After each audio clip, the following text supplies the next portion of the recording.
I got so much motherfucking design on right now. Break it down, bring it back, make it clap. I got three on it. Break it down, bring it back, make it clap. I got three old thoughts, new block. Assalamualaikum warahmatullahi wabarakatuh.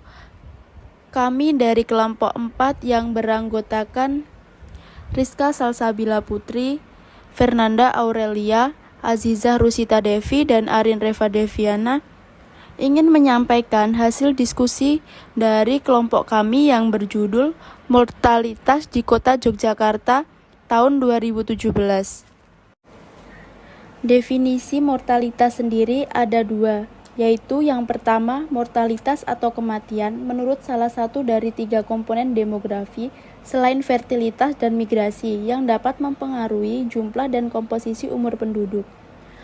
Yang kedua, definisi kematian menurut Organisasi Kesehatan Dunia atau WHO mendefinisikan kematian sebagai suatu peristiwa menghilangnya semua tanda-tanda kehidupan secara permanen yang bisa terjadi setiap saat setelah kelahiran hidup.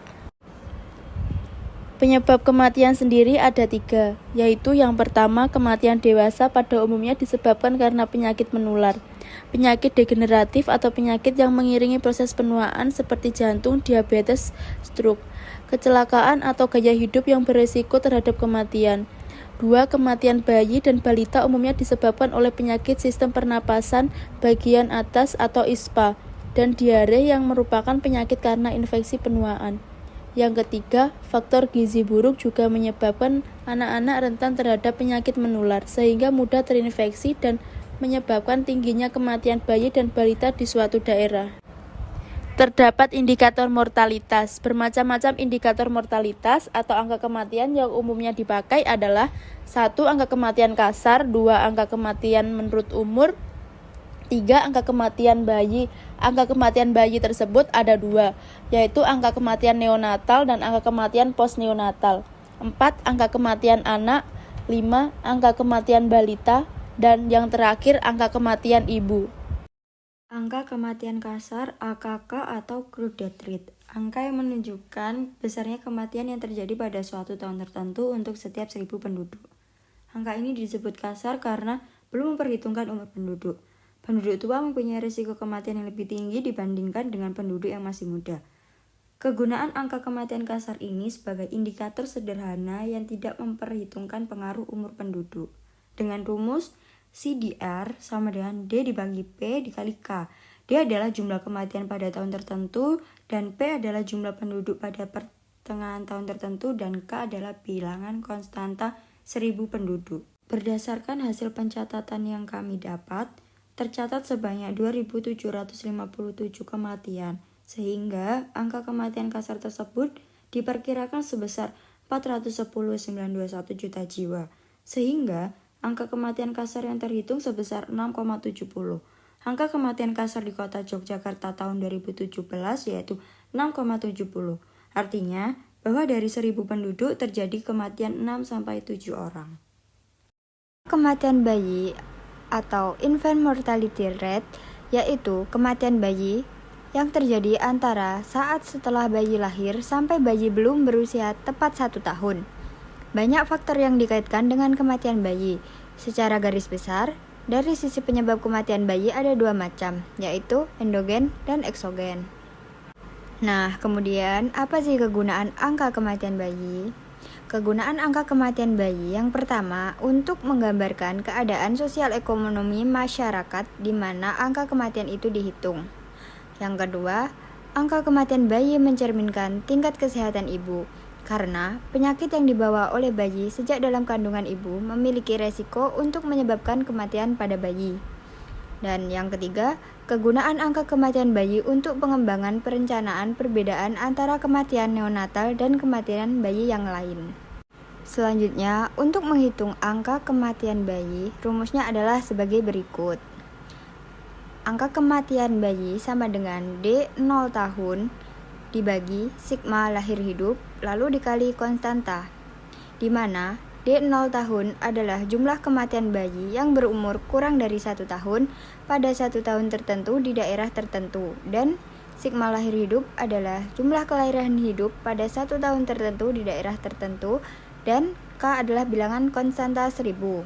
Jadi, dari data tersebut, angka kematian bayi sama dengan 23 dibagi 3621 lalu dikali 1000.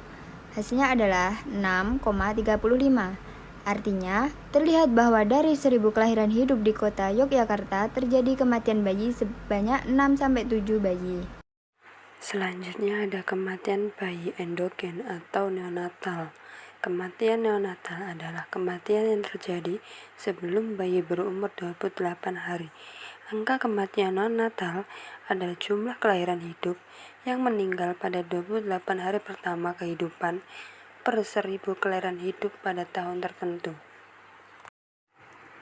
Penyebab kematian neonatal tidak sepenuhnya diketahui dan umumnya tidak terdata dengan baik.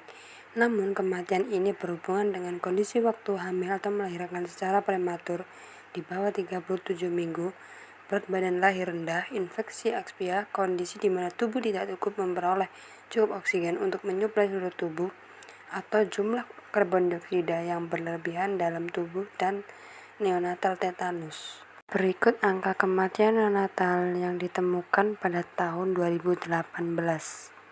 Rumus angka neonatal sama dengan D kurang lebih 1 bulan per sigma lahir hidup kali konstanta, di mana angka neonatal adalah angka kematian bayi umur sebelum 1 bulan, D 1 bulan, jumlah kematian bayi umur kurang 1 bulan pada 1 tahun tertentu di daerah tertentu, sigma lahir hidup, jumlah kelahiran hidup pada 1 tahun tertentu di daerah tertentu, K bilangan konstanta. Contoh jumlah 72 dibagi 43.005 dikali 1000 sama dengan 1,67. Selanjutnya kematian bayi eksogen atau postneonatal.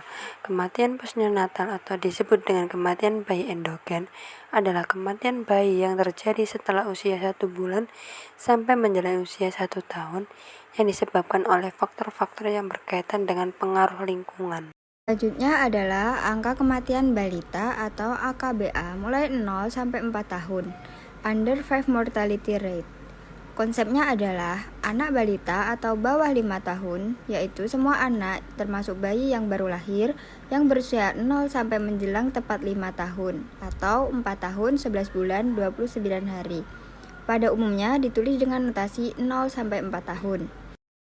Definisinya, angka kematian balita adalah jumlah kematian anak berusia 0 sampai 4 tahun selama 1 tahun tertentu per 1000 anak umur yang sama pada pertengahan tahun itu, termasuk kematian bayi.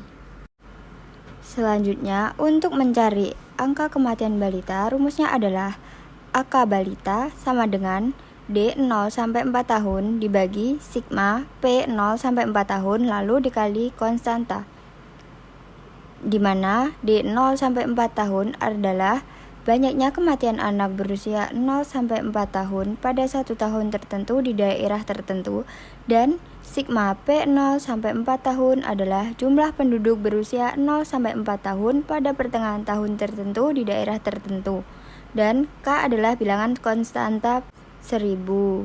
Jadi, dari data tersebut yang kita ambil dari Kota Yogyakarta tahun 2017, angka kematian balita sama dengan 23 dibagi 25.693 dikali 1000. Hasilnya adalah 0,90. Artinya, angka kematian balita di Kota Yogyakarta tahun 2017 adalah sebesar 0,09.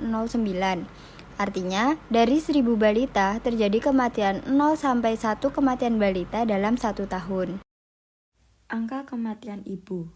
Angka kematian ibu adalah banyaknya kematian perempuan pada saat hamil atau selama 42 hari sejak terminasi kehamilan tanpa memandang lama dan tempat persalinan, yang disebabkan karena kehamilan atau pengelolaannya, dan bukan karena sebab-sebab lain per 100.000 kelahiran hidup. Informasi angka kematian ibu bermanfaat untuk pengembangan program peningkatan reproduksi, terutama pelayanan kehamilan. Untuk menghitung angka kematian ibu adalah sigma kematian ibu dibagi sigma kelahiran hidup dikali K. Sigma kematian ibu adalah banyaknya kematian ibu yang disebabkan karena kehamilan, persalinan sampai 42 hari setelah melahirkan pada tahun tertentu di daerah tertentu. Dan sigma kelahiran hidup adalah banyaknya bayi yang lahir hidup pada tahun tertentu di daerah tertentu, dan K adalah bilangan konstanta 100.000. Dari data yang kami dapat, ada 4 kematian ibu dan 361 kelahiran hidup bayi dikali 100.000 penduduk. Kemudian terhitung sebesar 1,10 angka kematian ibu. Artinya, pada tahun 2017 terdapat 1 atau 2 kematian untuk tiap 100.000 penduduk. Tetapi, angka kematian ibu sulit dihitung, karena untuk menghitung angka kematian ibu dibutuhkan sampel yang besar, mengingat kejadian kematian ibu adalah kasus yang jarang. Sekian hasil diskusi dari kelompok kami. Bila ada kesalahan kata, mohon maaf. Wassalamualaikum warahmatullahi wabarakatuh. Terima kasih.